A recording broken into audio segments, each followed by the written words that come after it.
Bem, então, boa noite a todos. Nós estamos começando nossa aula de hoje. Hoje é 31 de julho de 2020, são 19 horas e 12 minutos, com as turmas B de Serra Caiada e...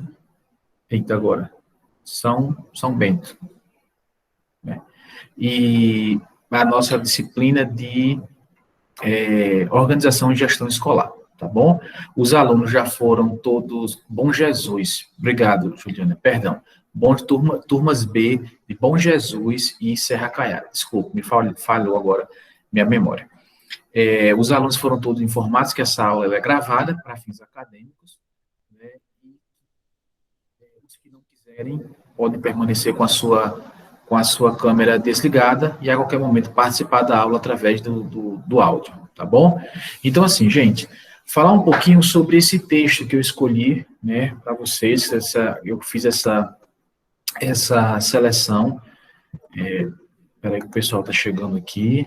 Boa noite a quem está chegando agora na aula, tá? A aula está sendo gravada. E, assim, o primeiro texto era um texto mais, como é que eu vou dizer assim, mais pesado, uma leitura mais chata, né,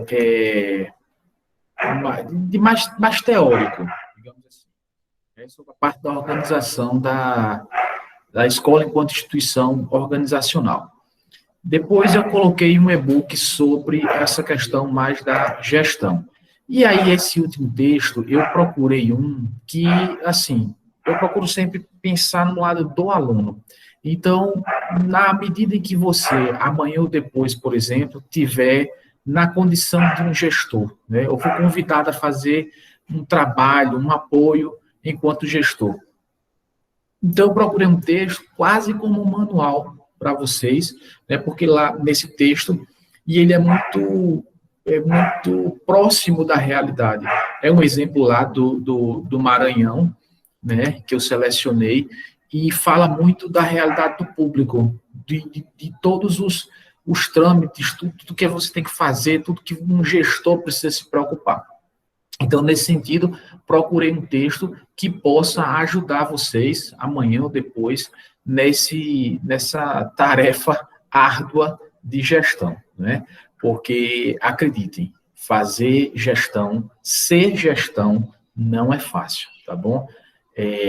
A gestão, ela compreende vários aspectos e, por vezes, o gestor, ele acumula funções, né? A gente vai ver que tem 3 dimensões da gestão, e, na teoria, seriam 3 pessoas, né, uma para cada uma dessas dimensões. Mas, na prática, nem sempre as escolas dispõem em seu cargo de funcionários, de servidores, ou às vezes não tem pessoal suficiente para que você faça essa divisão. Então, às vezes, o diretor, ele vai acumular essas 3 esferas da gestão, que o ideal não seria esse. O ideal é que realmente você possa ter cada pessoa olhando, fazendo, organizando, dando conta de uma dessas dimensões, tá bom? Então, eu gostaria, assim, de primeiro escutar um pouco vocês, né?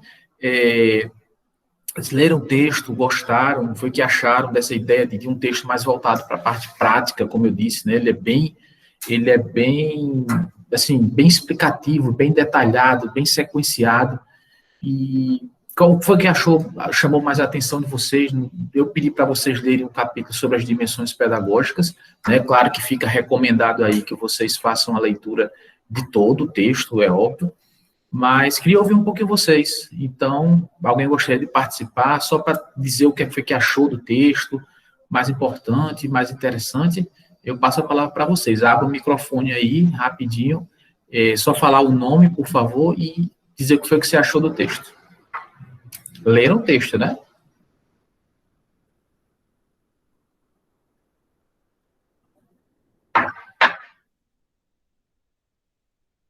Vamos lá, Ana, Fabiana. Opa, chegando mais um aqui. Ana, Fabiana, Flávia, França, Ingrid, Juliana, Márcia, Eliette, Micaele, Patrícia, Rosângela. Foi o que vocês acharam do texto quando leram? Qual foi a parte que vocês tiveram que chamou mais atenção, que você achou mais interessante, um aspecto que você não tinha pensado, você não lembrava? Porque, assim, todos nós já passamos pela gestão, né? Vamos entender no seguinte sentido. A gestão tem os dois lados, de quem faz a gestão e de quem e para aqueles que a gestão é feita. Então, todos nós passamos pelos bancos escolares. Quando eu falo da gestão, eu convido você a fazer um resgate na sua memória da sua vida acadêmica. Como era a gestão lá da escola que você estudou o seu Fundamental 1, seu Fundamental 2, seu ensino médio, né? Era uma escola organizada? Era uma escola onde os professores tinham prazer de estar lá? Era uma escola que ouvia os alunos? Era uma escola participativa? Era uma escola onde as famílias eram convidadas e se sentiam à vontade para participar? Era uma escola aberta à comunidade? Tudo isso depende de quê? Da gestão, né? Desse conjunto de ações que um bom gestor deve fazer, deve se preocupar. Quanto a recursos financeiros, por exemplo, era uma escola transparente? Existia uma prestação de contas? Hoje vocês vivenciam, né, enquanto alunos de faculdade, vocês, no seu núcleo, no seu polo, você tem uma gestão. Então, essa gestão ela é feita e pensada para lhe atender. Nesse sentido, vou perguntar mais uma vez, antes da gente começar com a apresentação dos slides. Alguém gostaria de participar, dizer o que foi que entendeu do texto? Alguma parte que achou mais interessante? Não? Podem participar pelo chat, tá? Às vezes vocês não querem falar, mas pode digitar no chat que eu vou acompanhando, faço a leitura aqui e comento o que vocês contribuírem com a aula.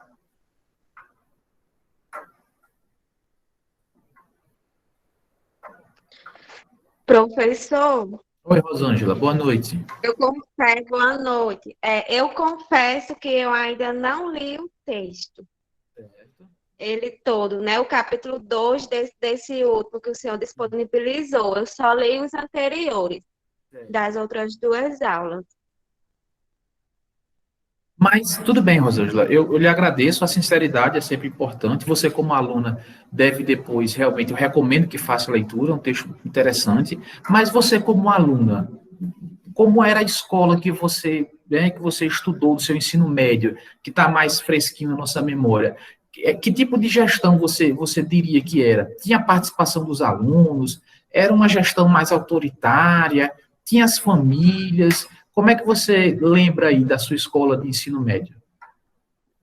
Bom, na época, assim, a participação da família ainda não era tão específica como agora, né? Agora eu percebo que as gestões, elas se voltam mais sobre essa questão da família na escola, né? Ela tem um valor mais significado hoje em dia do que na época, já faz alguns anos já, uns 10 anos já é bem significativo esse tempo.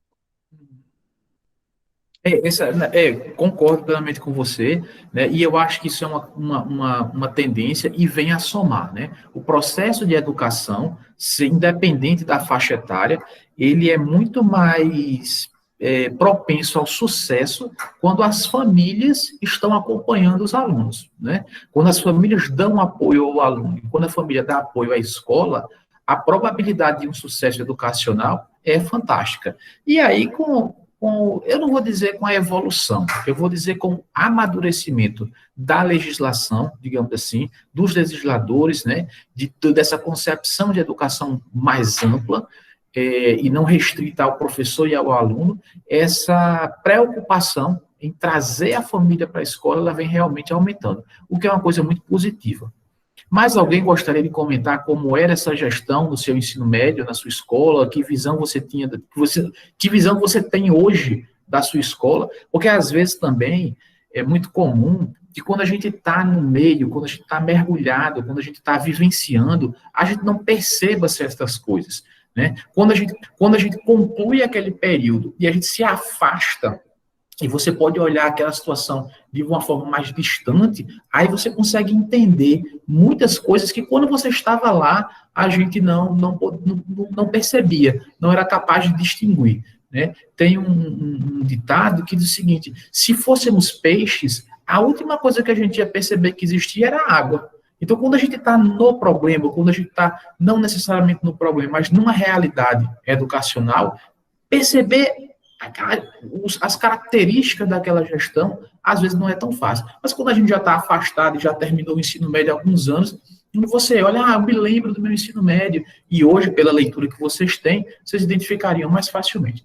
Mas vamos lá, eu vou partilhar minha tela aqui para fazer a apresentação dos slides que eu preparei para vocês, tá bom?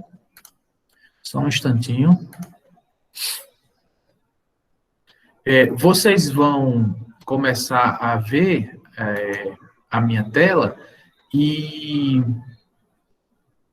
quando eu voltar para essa tela é porque eu escuto o barulho de alguém pedindo para acessar a aula, tá? Aí eu saio da tela da apresentação, volto para cá, habilito e depois retorno para a tela. Então, eu gostaria que vocês confirmassem aí, abra o áudio, só uma pessoa, para ver se vocês estão vendo essa tela, se foi partilhar as dimensões da gestão escolar. Me confirmem aí, por favor.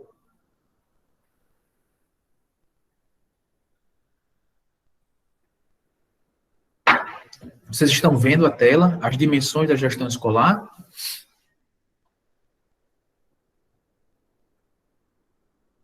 Estamos vendo. Muito obrigado, só para confirmar. Então, vamos lá. Nossa disciplina é Organização e Gestão Escolar. Eu sou o professor Davi Martins. Essas são as turmas B de Bom Jesus e de Serra Caiada. Nossa aula 31 de julho, né? Então, vamos lá. O que é que o texto ele nos vai trazer? Na verdade, o texto em si, ele é bem mais amplo, como eu disse, né? Procurei um texto que fosse abrangente em vários aspectos e que pudesse facilitar para vocês no momento de que você estiver atuando como gestão. O capítulo 2, em específico, ele vai tratar da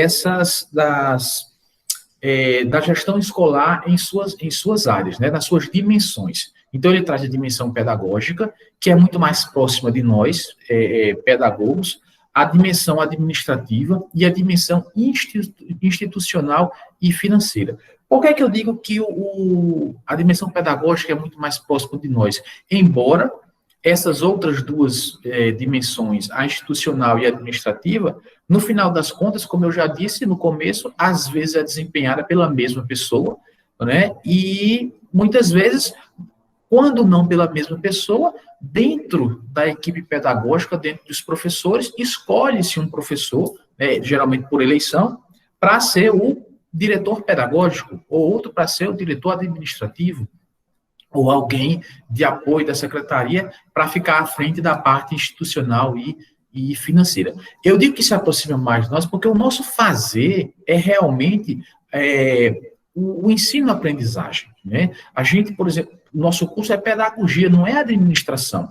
Então, um pedagogo, um professor nato, digamos assim, na hora que ele é escolhido para a área administrativa, ele vai precisar, né, correr aí um pouco atrás de umas leituras específicas da área, como essa parte financeira, porque tem prestação de contas, tem uma série de outras coisas para as quais o nosso curso de pedagogia não necessariamente nos prepara. O nosso curso de pedagogia, em sua essência, vai nos preparar para ministrar aulas, não para ser um administrador de escola, ou não para ser responsável pelo setor financeiro dessa instituição. Então, vamos lá. Qual é a concepção de gestão escolar que o texto nos traz, né? Então, a gestão escolar vai ser um espaço de articulação das ações desenvolvidas no ambiente escolar, cuja responsabilidade alcança as dimensões necessárias para criar condições adequadas ao alcance dos objetivos estabelecidos coletivamente e oriundos do projeto político-pedagógico. Gente, a gestão escolar, ela vai abarcar, né, ela vai ter que dar conta, ela vai ter que se preocupar com uma série de ações. Então, por isso que eu disse, gestão realmente não é uma área que todo mundo goste, certo? E não é uma área fácil. Né? Os professores, a maioria dos professores, lógico, às vezes cansados de tudo, às vezes você está assim, que não aguenta a sua sala de aula, o estresse de sala de aula, o desgaste com os alunos. Normal, a educação não é fácil. Mas acredite, você está, por mais que a sua sala de aula, por exemplo, naquele momento, ou nesse, ou no futuro, venha a lhe saturar, venha a cansar você, né, que você comece a ter assim, eu queria sair de sala, acredite, os seus problemas estão dentro daquelas 4 paredes. O que você tem que dar conta, basicamente, está ali. Ah, existe o projeto, existe o PPP, existem projetos interdisciplinares, existe envolvimento, engajamento com toda a escola. Existe. Mas, no final das contas, na maioria das vezes... Espera que está chegando alguém, só um instante. Na maioria das vezes, o que você tem que se preocupar é preparar uma boa aula, chegar no seu horário e ministrar o seu conteúdo. Já o gestor escolar, não. Um problema dentro de sala de aula, né? Ele deve ser resolvido por quem, a princípio? Pelo professor. O professor é responsável por sua turma, né? Por gerir os conflitos, digamos, por mediar esses conflitos. Quando esse problema não acontece, a solução desse problema não acontece de forma satisfatória, e ele extrapola a sala de aula, ele vai cair no colo de quem? Lá do gestor escolar. Então, o gestor, ele vai ter que dar conta de uma concepção, de uma ideia administrativa, né, de uma ideia financeira, de um cuidado com toda uma comunidade escolar, inclusive dos problemas de cada uma das salas de aula. Então, a dimensão dos problemas de um gestor escolar também extrapola muito a questão das quatro paredes. Então, a primeira dimensão é a dimensão pedagógica. E aí, o primeiro ponto que eu coloquei aí, que essa dimensão pedagógica, ela é diretamente relacionada à autonomia que tem a escola em deliberar sobre os processos de ensino-aprendizagem. A liberdade que a escola tem para escolher os conteúdos, os métodos de ensino, sem a qual fica comprometido o caráter pedagógico de sua intervenção escolar. Então, vamos lá. Dimensão pedagógica relacionada à autonomia. A autonomia para liberar sobre o quê? Processo de ensino-aprendizagem, liberdade de escolha sobre conteúdos e métodos de ensino, tá? Vou voltar aqui para a tela, que eu quero ver vocês, escutar vocês, gostaria que vocês participassem e pontuassem a importância desse momento, da gente entender isso como um aspecto fundamental nesse momento da pandemia. Vamos fazer a relação agora com esse momento que a gente está vivendo, para a gente entender como é importante essa dimensão pedagógica quando nos traz essa liberdade, essa autonomia da escola. Então, assim, o que é que vocês estão vendo que as escolas estão fazendo? Como é que você... Não sei se alguém que já trabalha com educação, provavelmente sim, né? Então, como é que a escola que você trabalha, ou a escola que o seu filho estuda, que seu sobrinho estuda, né, que um filho, um conhecido seu estuda, fez para se adequar a essa nova realidade? Eu gostaria de ouvir vocês nesse momento. Alguém gostaria de colaborar, por favor?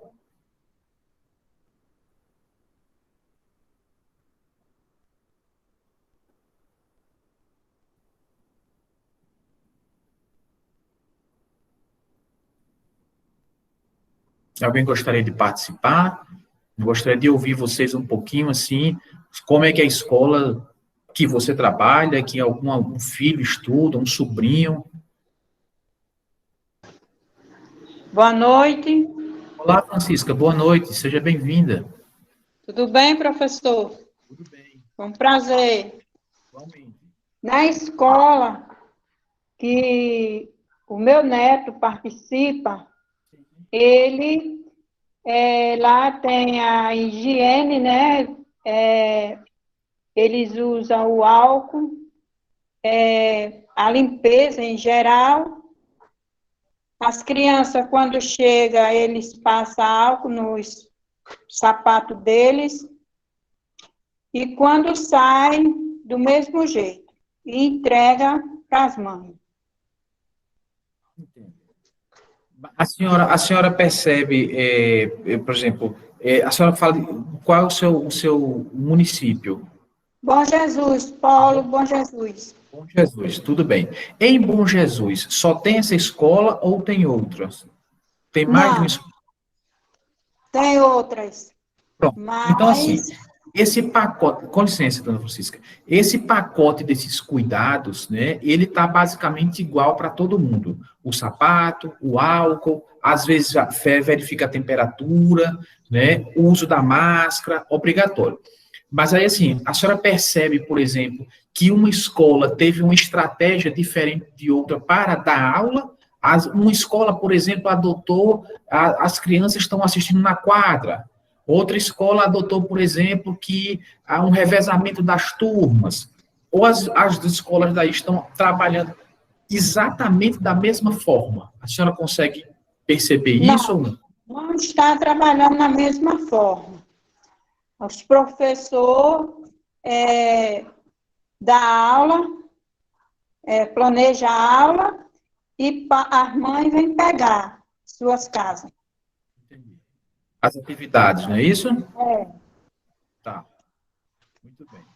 Então, tá. Vou voltar aqui para a tela que eu estava, né, para reforçar isso aqui.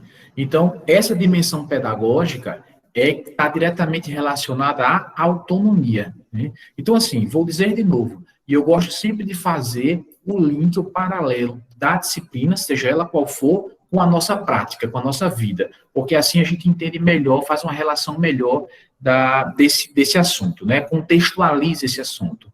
Então, vamos entender que esse pacote de medidas sanitárias, ele é basicamente igual para todo mundo. Como eu disse, bares, restaurantes, supermercado, temperatura, álcool nas mãos, máscara para todo mundo, higienização dos sapatos e por aí vai. Mas o fazer pedagógico de cada instituição, ela não necessariamente vai ser uma receita de bolo. Todos estão trabalhando da mesma forma. Não. Dentro de uma comunidade, tem o perfil da escola, o perfil dos alunos, a questão da faixa etária. Para uma escola de educação infantil. Escolas de educação infantil estão fechando suas portas no Brasil afora, né? Por quê? Porque na educação infantil, embora não esteja proibida, a educação pode sim funcionar, tem a regulamentação do Conselho Nacional de Educação, né? A educação infantil tem que estar voltada para as famílias nesse momento, tem um apoio para as famílias, mas ela está permitida, ela está autorizada a funcionar, mas aí, de repente, é uma escola só de ensino médio, ou uma escola que trabalha com Fundamental 2 e EJA. Então, com a faixa etária de alunos que já tem uma certa autonomia, que não precisam do pai e da mãe para ajudar a acompanhar uma aula remota. Por exemplo, aqui, eu estou dando aula para vocês, eu moro em Parnamirim, vocês aí em Bom Jesus, um grupo em Serra Caiada, e eu acho que nenhum de vocês precisou que os seus pais, né, ou um adulto, um outro adulto, fosse lá e... Não, você, com a sua autonomia de adulto, uns têm mais dificuldades do que outros, isso é absolutamente normal, mas eu mandei um linkzinho no celular, você apertou ali, se você tiver a sinal da internet, você apertou ali naquele link e você está participando dessa aula. Então, nesse sentido, a importância dessa autonomia dada às escolas, né? Que aí cada escola tem plena autonomia para organizar a melhor forma de adequar a sua estratégia didática para o seu perfil de aluno e para o seu perfil de etário, né, da faixa etária dos seus alunos. Qual é o foco, vou voltar aqui, estamos na dimensão pedagógica, qual é o foco dessa dimensão pedagógica? Coordenar a elaboração coletiva, é gestão, gente, tá? A gestão, ela compreende um conjunto, eu não posso, não é uma autogestão, a escola o primeiro contato que a criança tem com a sociedade. Então, pensando lá na educação infantil, a escola sai, a criança sai, né, de suas famílias, do colo de papai, mamãe, vovô, tia, e vai encarar uma microsociedade cheia de regras, cheia de normas, de horários, o que pode, o que não pode, né? Então, o primeiro contato que a criança tem no início de sua vida com uma concepção de sociedade. E eu costumo dizer, por exemplo, agora, né, os alunos, de uma maneira geral, normal, adolescentes, pré-adolescentes, às vezes a gente até mesmo como adulto, às vezes tem escola como um ambiente chato, né? Que não gosta de ir para a escola, que não sei o quê, que isso, que aquilo. Beleza. Chegou a pandemia e colocou todo mundo em casa. Aí os alunos agora estão morrendo de saudade da escola. Ou seja, o que conduz a vida de uma criança, de uma pré-adolescente, de um adolescente, é a escola.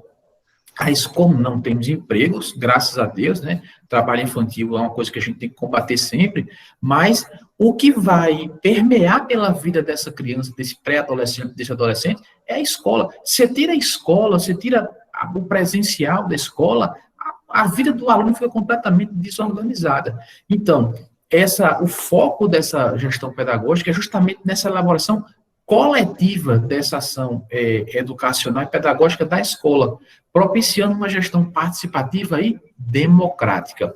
Gente, por isso que eu perguntei lá no começo qual a lembrança que você tinha da sua escola, né, do perfil da sua escola. Então, existem escolas que, por exemplo, os professores não querem ser transferidos para ela. Ah, minha matrícula e tal, o governo mexeu isso e aquilo, fui transferido para a escola tal. E eu falei, vixe, aquela escola. E tem outras escolas que os professores brigam, eu queria trabalhar naquela escola. Chega, os olhos brilham. Mas por quê? É a mesma instituição, escola. Você, por exemplo, é professor de educação infantil, então, se você tiver numa, é infantil, se você tiver noutra, é infantil, é criança, é a mesma faixa etária.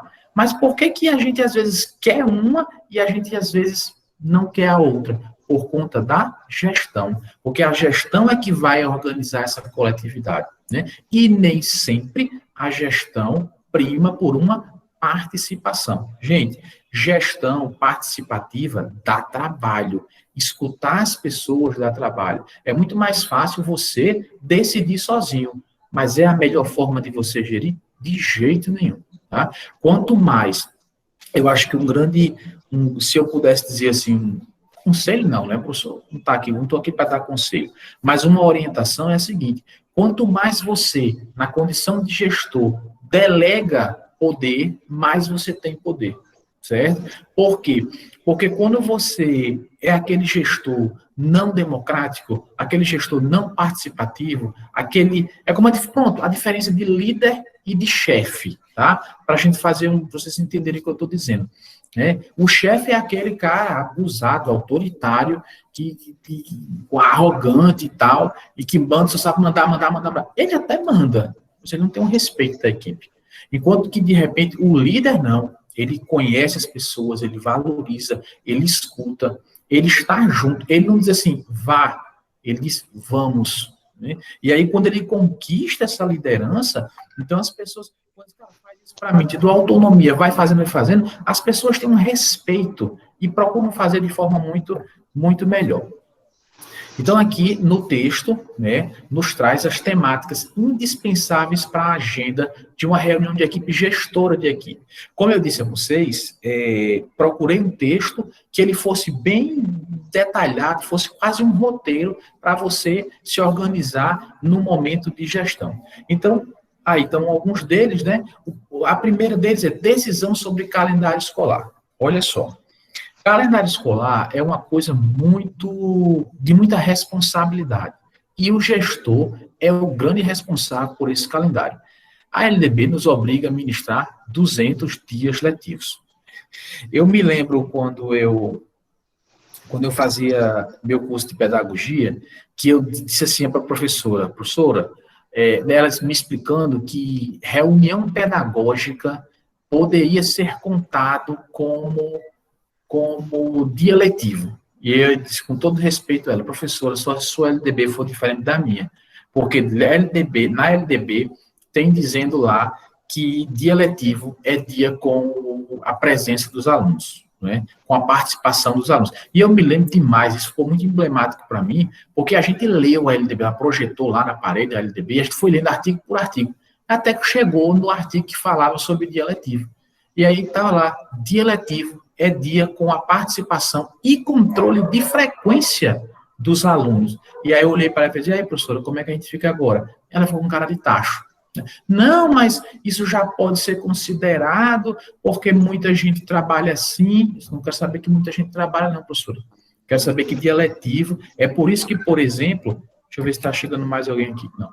É por isso que dia letivo, quando você, por exemplo, você trabalha as crianças, você ensaia, por exemplo, uma comemoração junina, uma festa de encerramento, e você tem todo um trabalho de preparação com os alunos e tudo, e aquela festa, por exemplo, cai num sábado.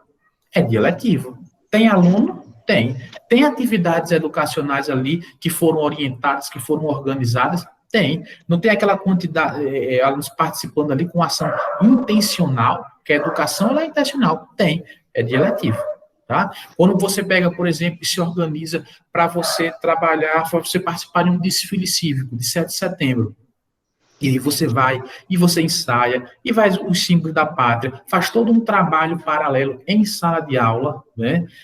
Mas naquele dia é feriado, a cidade parou, a escola está fechada, mas a escola está na rua mostrando o seu trabalho educativo. É dia letivo? É dia letivo sim, tá certo? Agora, vamos organizar aqui, vamos fechar a escola sexta-feira, porque estamos precisando fazer uma reunião aqui pedagógica para resolver um problema.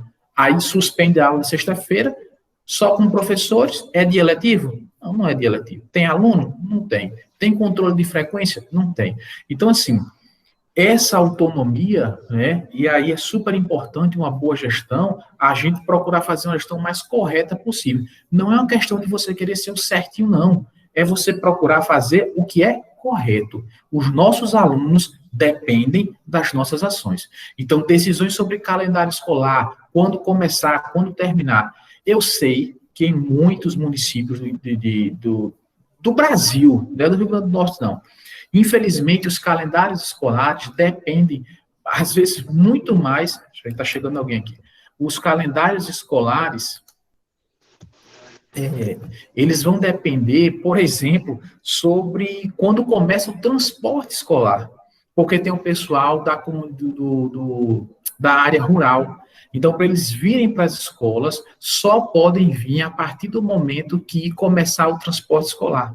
Então, o calendário escolar, você até gostaria de começar antes, mas não começa. Enquanto o governo do estado não diz que a verba para gasolina, para o óleo diesel, para as peças, para a contratação do motorista e tal, é a partir de tal dia, você não pode começar.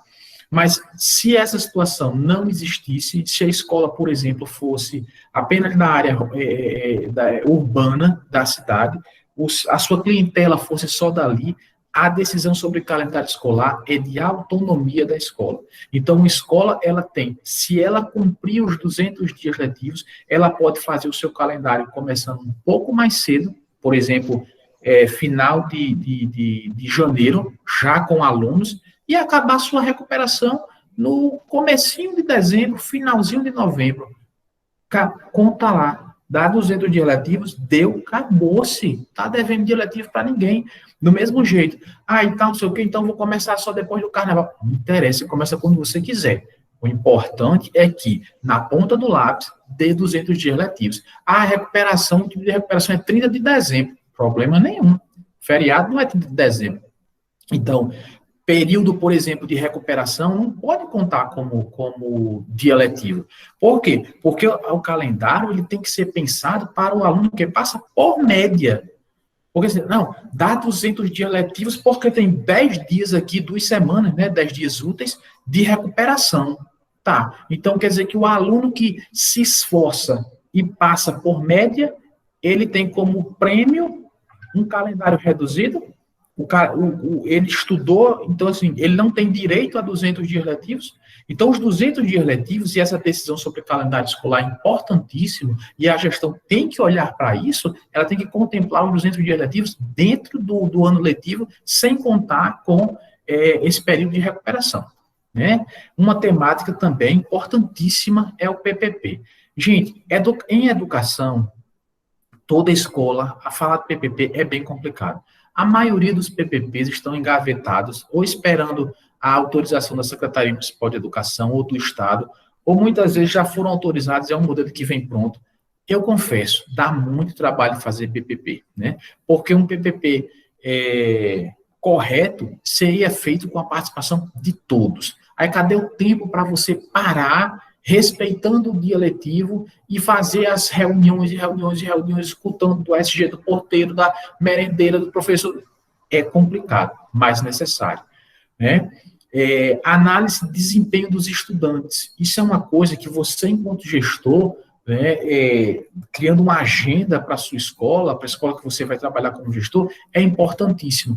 Então, você não pode e não deve apenas dar aula por dar aula. Não, o negócio é dar aula, e se perder, né? É importante que você saiba, faça uma leitura desses alunos que estão saindo de sua escola, da escola que você atua, né? Então, eles saem e conseguem passar em processos seletivos no IFRN, eles saem, conseguem uma boa nota no Enem, as avaliações externas. Então, assim, os alunos daqui saem do ensino médio, por exemplo, e já conseguem entrar no mercado de trabalho, porque tem uma boa base aqui, né? Então, é importante isso.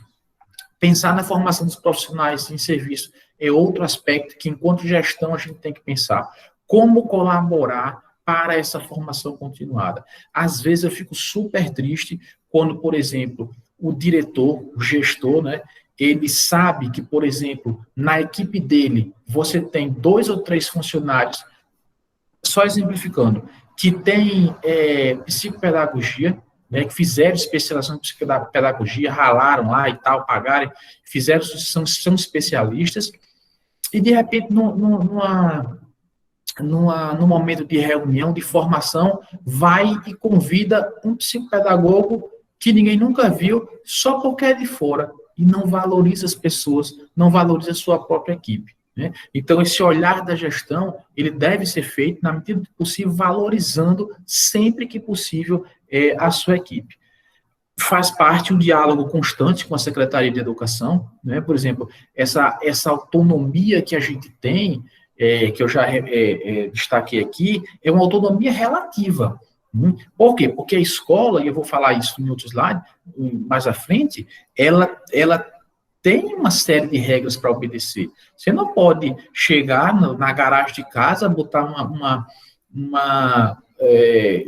5 cadeiras, um quadro e dizer assim, sou uma escola, vou fazer aqui provas, vou fazer um histórico, e a criança que sai daqui pode entrar em qualquer outra instituição de ensino. Não, não é assim que funciona, né? Então, a gente tem uma autonomia? Tem, mas o diálogo com os órgãos que nos orientam, que nos regulam, que são as secretarias de educação, é um aspecto fundamental. Ter uma boa ligação, uma boa comunicação com essa equipe de macro, digamos assim, é fundamental, né?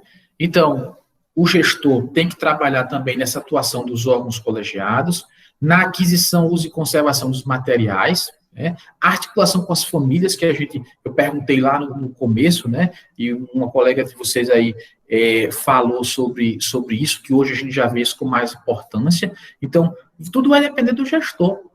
Se você fizer uma pesquisa, a gente tem inúmeros casos, Brasil e mundo afora, de escolas em áreas violentas, que eram sempre roubadas, que eram sempre pichadas, que eram sempre sujas, tinha uma alta evasão escolar, num local, assim, complicado, né, de vulnerabilidade social, e, de repente, chega um gestor e diz, cara, vou abrir essa escola para a comunidade.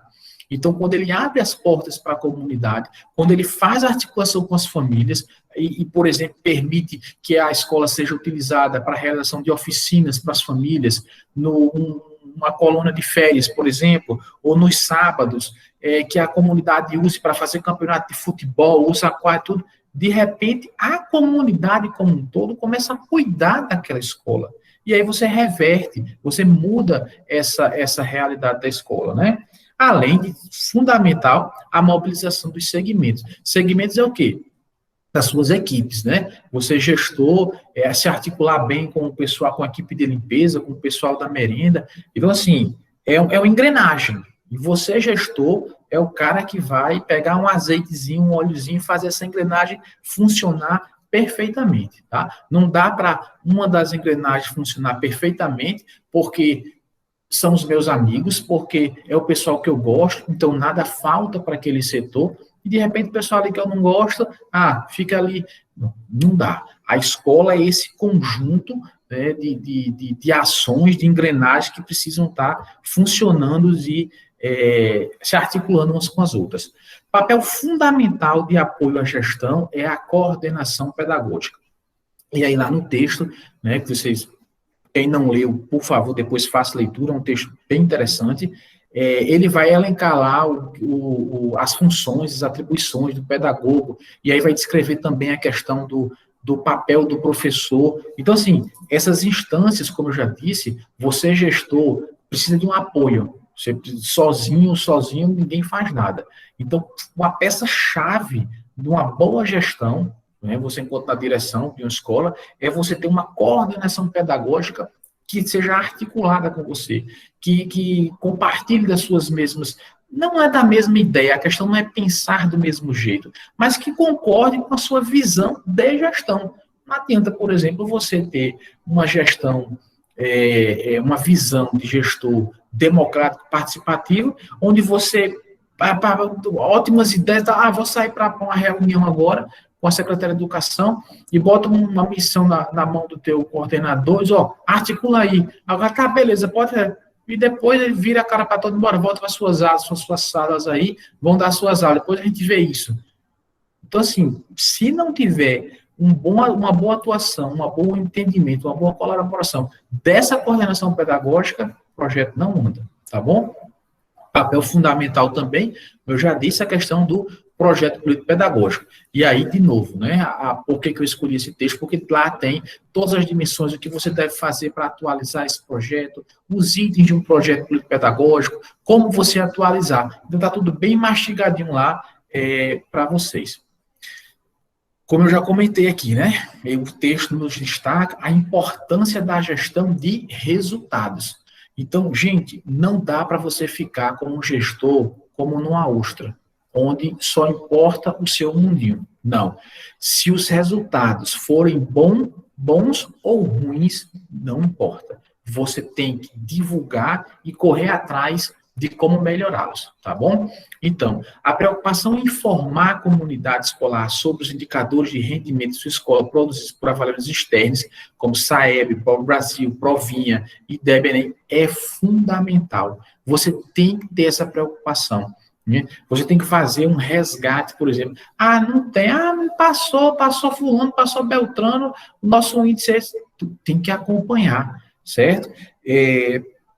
Não tem problema nenhum em você se espelhar, em você, até no e-book que eu falei, que era mais voltado assim para uma gestão da iniciativa privada, mas tinha um ponto lá que era muito interessante, que eu expliquei isso na aula passada, era assim, olhe para a concorrência, né? Então, assim, como assim olhar para a concorrência? Qual era a leitura que a gente poderia fazer para o mundo educacional das instituições públicas? Gente, olhar para quem está dando certo, não é? Então, assim, você pesquisar, você se inspirar em modelos que estão dando certo é fundamental, né? Aí você, isso aqui, é porque aqui nada dá certo, a equipe está tão desmotivada. Acho que vocês já devem ter ouvido isso. Eu estou precisando de motivação. Eu recomendo um videozinho curtinho do professor Mário Sérgio Cortella. Aí você bota lá no YouTube, motivação por Mário Sérgio Cortella. E ele, assim, em 3 minutinhos, o vídeo é super curtinho, ele dá uma noção do que é essa questão de motivação, né? Motivação, gente, é algo que é interno. Motivação vem da palavra motor. Cada um tem o seu motor. Então, assim, você pode se inspirar em alguém, né? Eu adoro quando eu estou assistindo um lugar, aqui vai vir fulaninho para uma palestra motivacional, todos vão sair aqui motivados. Toda vez que eu escuto isso, eu me lembro do vídeo do professor Mário Sérgio Cortella dizendo, ninguém motiva ninguém. Não adianta. O que aquela palestra vai poder fazer com os exemplos, com tudo, é te inspirar. A motivação é sua. Então, eu digo o seguinte, motivação é como banho.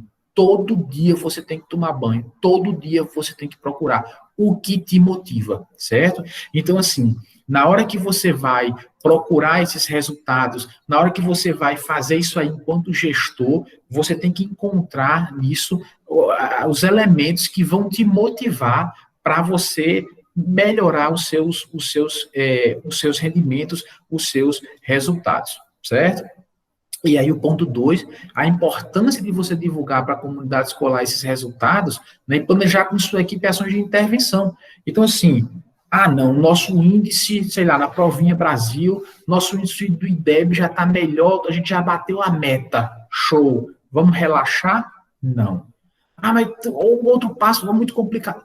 Tá, se a gente não consegue hoje ter perspectivas de melhorar ainda mais, que a gente sempre tem que ter essa perspectiva, como é que a gente faz para manter? Né? Então, não é porque você atingiu uma meta que você gostaria enquanto equipe, enquanto instituição, que você vai assim, pronto, atingi, agora fiz o meu trabalho. E aí a escola vai começar a declinar. A dimensão administrativa, né, já tem uma outra conotação. Quando vocês forem ler o texto, né, e algumas pessoas parecem que não tiveram oportunidade, mas na dimensão administrativa é interessante como quando você começa a ler o texto, você já vê uma outra vertente. Então, vamos chamar, o cara do administrativo é o cara do regimento escolar. Perceba que quando a gente estava na dimensão pedagógica, a gente falava do projeto político pedagógico, de uma ação pedagógica. E aí, que vai levar em conta várias situações, onde, por exemplo, a subjetividade vai ser levada em conta, onde projetos vão ser fomentados, onde a participação dos alunos, aí você cai na dimensão administrativa, a primeira coisa é regimento escolar. É uma coisa mais seca, é uma coisa mais diretiva, é uma coisa que está associada, por exemplo, a normas. Né? Então, o cara que vai tomar conta do regimento, dos direitos e deveres, de como é que vai fazer a média, de como vai fazer a prova, se adota um trimestre, é norma, é regra, né? É essa dimensão administrativa. A importância do censo escolar, né? Então, assim, é importantíssimo um retrato da educação no Brasil todo, mas o cara quem já preencheu o censo escolar, eu preenchi censo escolar, com esse censo escolar, do tempo que era no papel, cara. Você tinha que escrever ali o nome, aquelas fichas intermináveis, e depois aí quando passou, eu ainda peguei uns 1 ano ou 2 dessa papelada, e depois para o digital. Hoje em dia é bem mais fácil, porque o banco de dados, né? Ele fica lá, tá? Meu nome é Davi Martins. Então, quando você pesquisa lá, aluno, Davi Martins, ele acha lá e você vincula aquele aluno rapidinho. No primeiro ano de censo escolar digital, que você tinha que pegar todos os dados dos alunos, pegar o registro de nascimento, a digitar a folha, o livro, a data, o nome do cartório e tudo. Criar o primeiro banco de dados foi um trabalhão. Mas, enfim, essa é a dimensão administrativa. A escola está lá fervendo com seus projetos e tudo, e você está lá numa sala dando conta do preenchimento do censo escolar, que inclusive está na época de censo agora, né? O censo está aberto e aí a gente tem que estar concluindo isso para passar para as instituições maiores. Então, é o cara que pensa, por exemplo, no fluxo da escola. Então, veja, por exemplo, enquanto administrativo, eu tenho um pensamento, um raciocínio de quem está em uma visão, digamos assim, mais estratégica da coisa. Então, quem é que está lá fora, quem é o meu possível cliente, meu possível aluno, como é que eu faço para trazer esse aluno aqui? Eu entendo quantos anos esse aluno chegou em tal série, vai ficar tal período, e quando ele sai daqui. Então, esse fluxo aí, e o cara do pedagógico, né, da gestão pedagógica, vai dizer assim, não, você do administrativo está pensando, de repente, na captação de alunos, nessa curva, nesse percurso. Eu estou interessado quando ele estiver aqui. O pedagógico vai fazer esse retrato e vai fazer o melhor por ele enquanto ele estiver aqui. Né? A questão das matrículas, coisa extremamente administrativa, pensar no cronograma de matrícula, pensar em todas as etapas, pensar em como você divide, pensar em qual é a equipe que atende. Então, esse diretor ou esse gestor administrativo, ele tem que ter uma visão muito parecida realmente com o administrador de empresas. O primeiro texto trazia justamente a escola como uma organização. Então, ele tem que ter esse olhar aí, um olhar organizacional.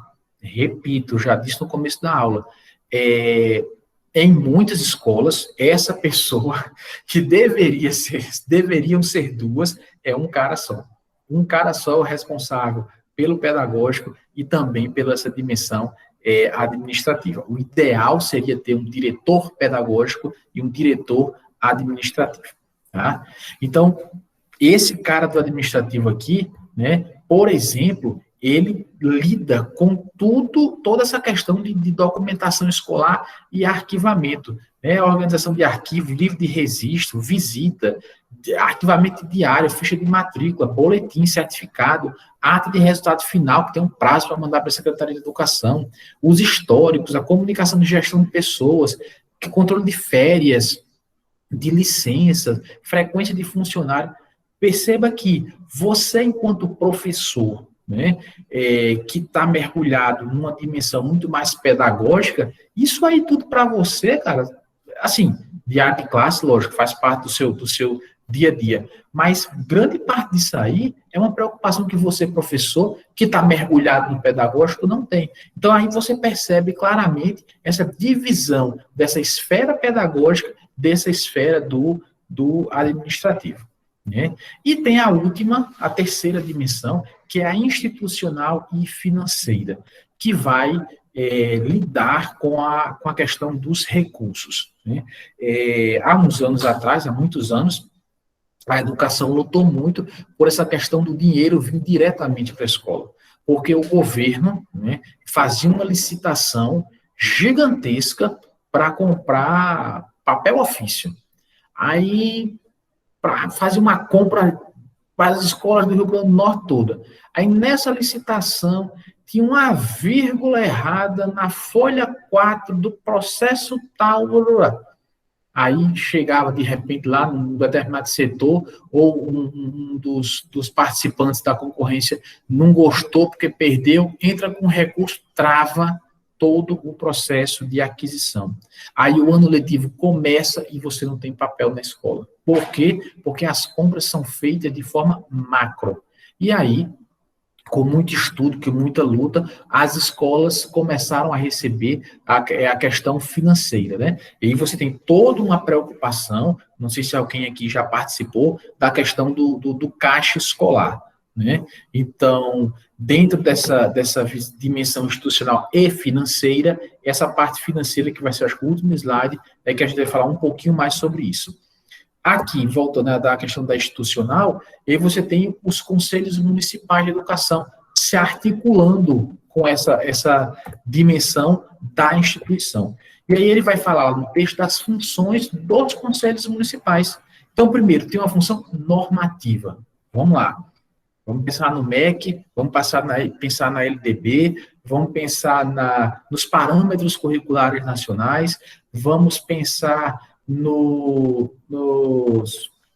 parâmetros, nas diretrizes curriculares nacionais, vamos pensar na Base Nacional Comum Curricular. Documentos elaborados pelo Ministério da Educação de forma macro, que servem para todas as escolas, né? Só que, para cada realidade, você precisa de algumas adequações, de algumas normas que não existem, né? Não é impossível um documento para pensar e para servir para todos os municípios do Brasil. E aí a importância dos conselhos municipais e estaduais de educação também, né? Então, a primeira função deles é justamente normativa. Ela faz normas, o conselho, ele faz normas complementares. O que é que, por exemplo, de novo, voltando para essa questão da pandemia, né? Existe lá a portaria 5 do MEC, né? Do Conselho Nacional de Educação, que autorizou, primeiro, essa questão das aulas remotas e tudo. Beleza. Depois ele foi homologado. Show. Só que não falou nada sobre avaliação. Então, coube ao Conselho Estadual de Educação, que emitiu já o seu parecer, jogou uma luz sobre a avaliação. Então, por exemplo, o primeiro e segundo ano do fundamental, que já é ensino fundamental, que já tem que ter uma prova, que tem que ter uma nota, que tem que ter um boletim. Ele foi, dentro dessa orientação, dessa loucura dessa pandemia, os meninos vão ser avaliados como os meninos de educação infantil, umas fichinhas, uns relatórios de acompanhamento de desenvolvimento.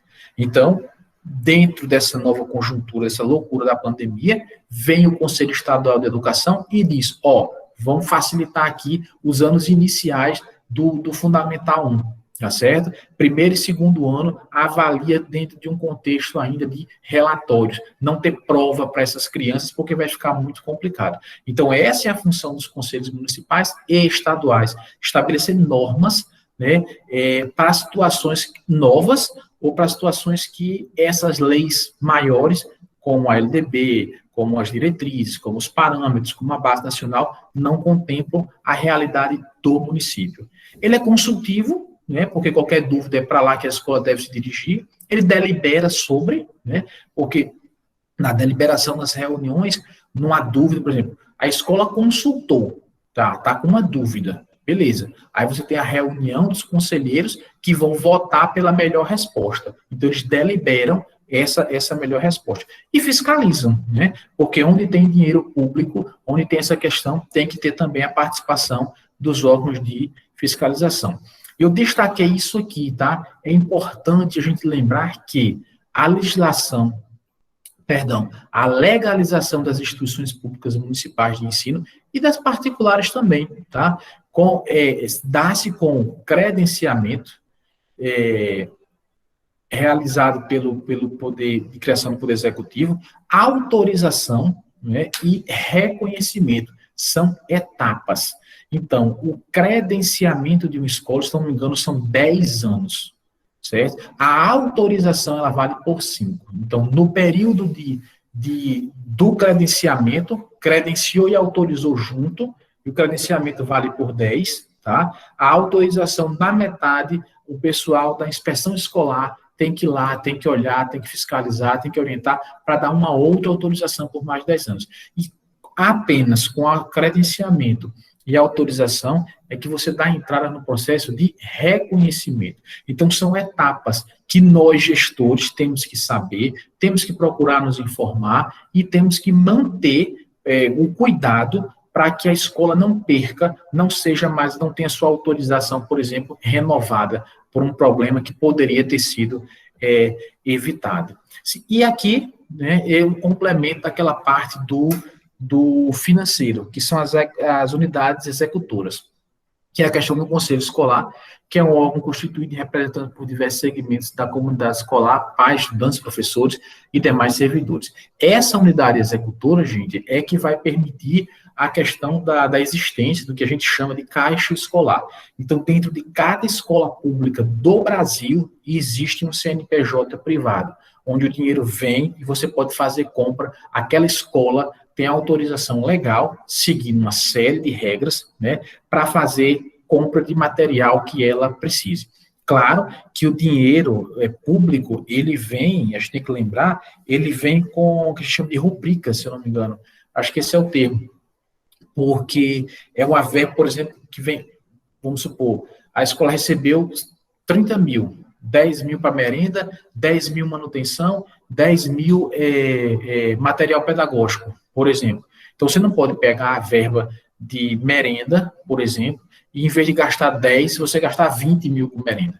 Não. Se acabar esse tempo para merenda, você tem que comunicar, tem que pedir mais dinheiro para a merenda. Então, esses valores, eles vêm muito amarrados, né? E a unidade executora, o caixa escolar, formado por diretor, vice-diretor, pais, os alunos podem participar, né? Também acompanhando esse processo, alguns funcionários e tudo, que vão ser responsáveis por essa compra e por essa fiscalização desse material, tá bom? Bom, vamos voltar aqui um pouquinho, e aí eu gostaria de escutar vocês, se ficou claro essa questão da explicação do texto que eu fiz. Se alguém tem alguma dúvida, gostaria de comentar alguma coisa, o que é que vocês me dizem?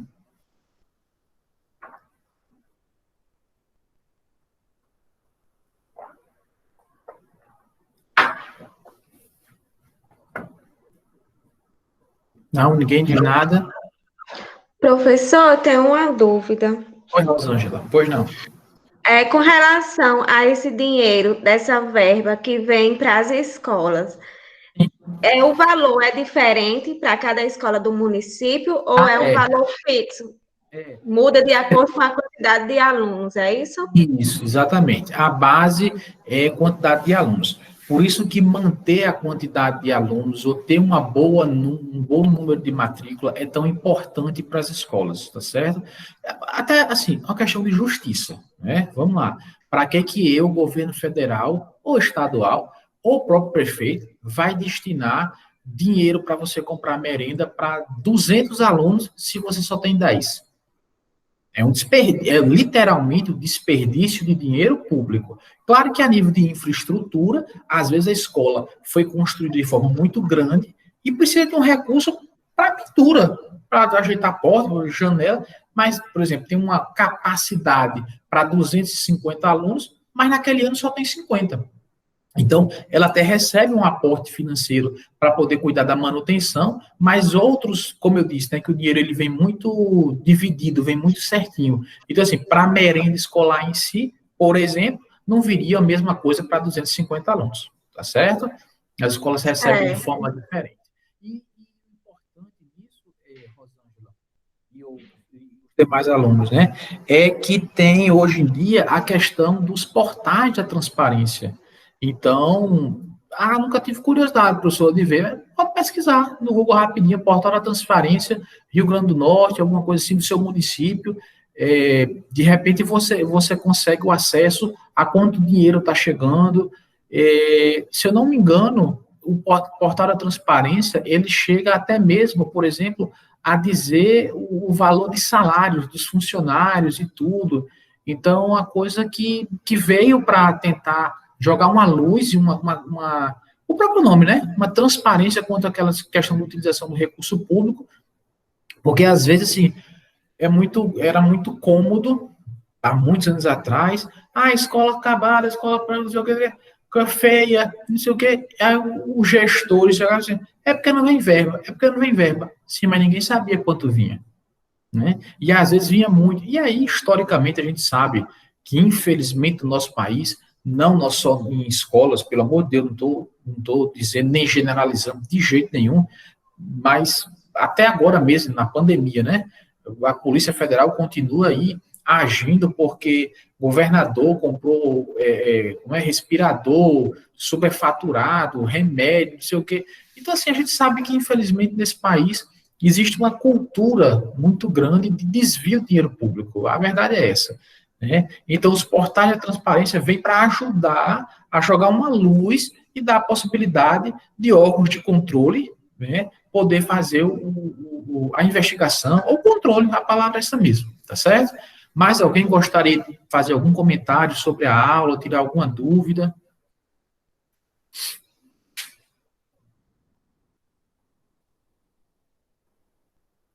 Ficou claro para vocês a minha explicação?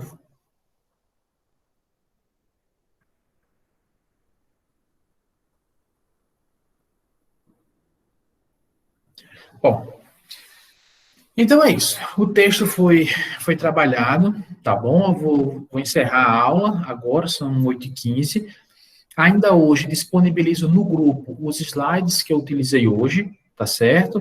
O vídeo da gravação, acho que de hoje para amanhã, e amanhã de manhã eu coloco lá no portal do Facem Virtual e também no grupo de vocês, o segundo trabalho avaliativo, tá certo? Eu agradeço a participação de todas, foi uma satisfação a gente ministrar essa disciplina para vocês, e em outra oportunidade a gente se vê de novo, tá bom? Então a gente está encerrando nossa aula de hoje, muito obrigado e fiquem todas bem. Estou encerrando.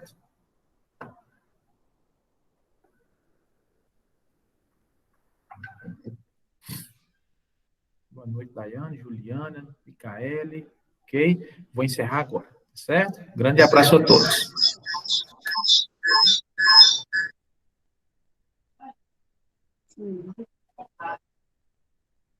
Boa noite, professor. Professor, boa noite, professor.